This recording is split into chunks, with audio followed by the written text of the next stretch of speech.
For the everyday business owner, how can they be protected with their inbound emails? Let's start with receiving emails. The answer is so easy to fix. You need to put, again, I use the word enterprise a lot, and I'll tell you why, because with all the solutions that we provide, our strength is that if you went directly to the companies that we use, because we basically found the best companies and we just we wrap our service around it, and we then we sell it as a service to businesses. So whether you've got 1, 5, you have these great companies that provide this software, and then you help the people have the best. So you're almost brokering the best software, which means you're in a great position because you're not locked down to any specifics. You will say this one's the one doing the best, and this is what you need. Exactly. I mean, a few years ago, maybe 4 or 5 years ago, at the time we only had 1,000 users, but we moved 1,000 people from one email security solution to another. Okay. Yeah. So the point I'm making here, which I will answer your question, is that if you go directly to these companies, they'll say, yeah, sure. I'll tell you what, how many thousand users do you have? And you're going to do a minimum of 3-year agreement.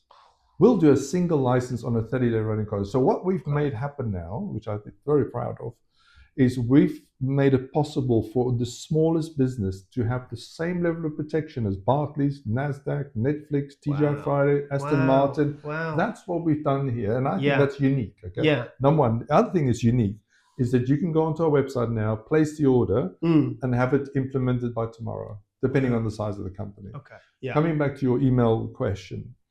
So you will not believe how many attacks Google Workspaces and Microsoft are letting through on a daily basis. It's frightening, okay? I know they're getting better. They are an email company, or they do files. They don't do security. I know if you sign up to, for instance, Office 365 to a much higher license fee, which is, I can't remember, it's like 30, 40 quid a month, then you get a few more licenses or security in place. Okay. But the solution that we use, we've had a 99.999999% success rate in stripping out every single attack from not only the inbox, but also from OneDrive, SharePoint, Google Workspace, you name it. Because we don't just protect the email, we protect everything inside. Okay. All the folders, all the data, everything. So even if somebody sends you something and you just pop in a folder and somebody else can't open that if it's malware. So the way we do this, so we strip out, let's say 99.8% of all the attacks from day one. It takes us 15 minutes to implement. Okay. And then what it does, this is where it gets so clever. It uses AI and it goes back 2 to 3 months and it learns the behavior of every single person in the business. Wow. And we've never seen anything like it. That's what we've been using it now for, I can't remember, 5 years.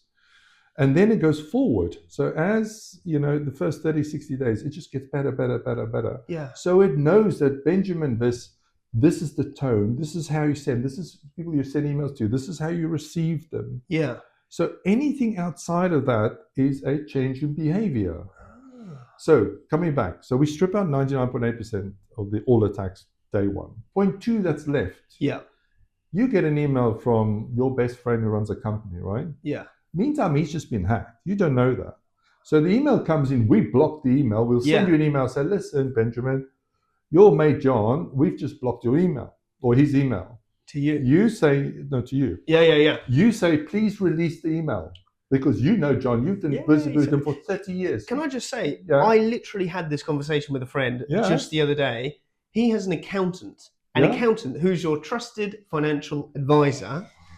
And he'd received an email from this accountant and it had like a link in it. Now, he doesn't receive ad hoc emails from his accountant. So he called up his accountant. He said, why have you sent me this email? And the accountant was like, I didn't send that. And so how did that happen? So what your friend has just admitted to me, that he has no email security in place. Okay. Because his accountant was hacked, right? Email comes in, and now he's seeing the email. So it's like a little landmine sitting in the inbox, or in the people say, "Oh, but my stuff goes to quarantine or goes to." You're still going to go and look in there. You're still going to be query. You're going to go, "Oh, release." Yeah, because it's somebody you know and you trust. Precisely. So the way we fix this problem is that only my guys who are trained to the hilt will do the release requests. Oh, we never so you almost ever have to request to release an email. Yes. Oh, so instead of going on release, because I know Yeah. about this system, you would then you'd have to go to IT and get an approval from from us. cyber IT. Yeah. Exactly. Yeah. So now we go, and you will not believe this, right? So now we go and physically inspect this. Bear in mind, it's already stripped down 98.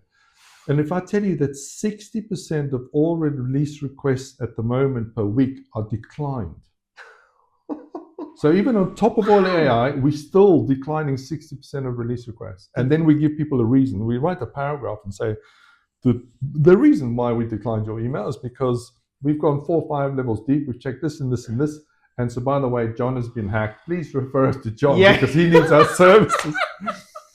You know, but it's scary. But it's so real. It is. Because this was somebody I know. This is a small business owner. And look, I mean, I don't know his accountant so well, but how much, that can affect, that can close down his business. Absolutely. If I received that from my accountant, would you use them again? Never. I would shut them down before. I would never use them again because that's. So let's talk about Marks and Spencer's, right? As an example, I know that's extreme, but it doesn't matter. It's all the same. Yeah. Do you know that Marks and Spencer was until recently making 25 million a day profit? Now they're losing 15 million a day. And this was because they got hacked. They couldn't get their stock out, things like that. Yeah, so I can't remember. The consequences were massive. Hundreds of millions. Yeah. Do you know how many people have now moved and will never go Marks and Spencer again?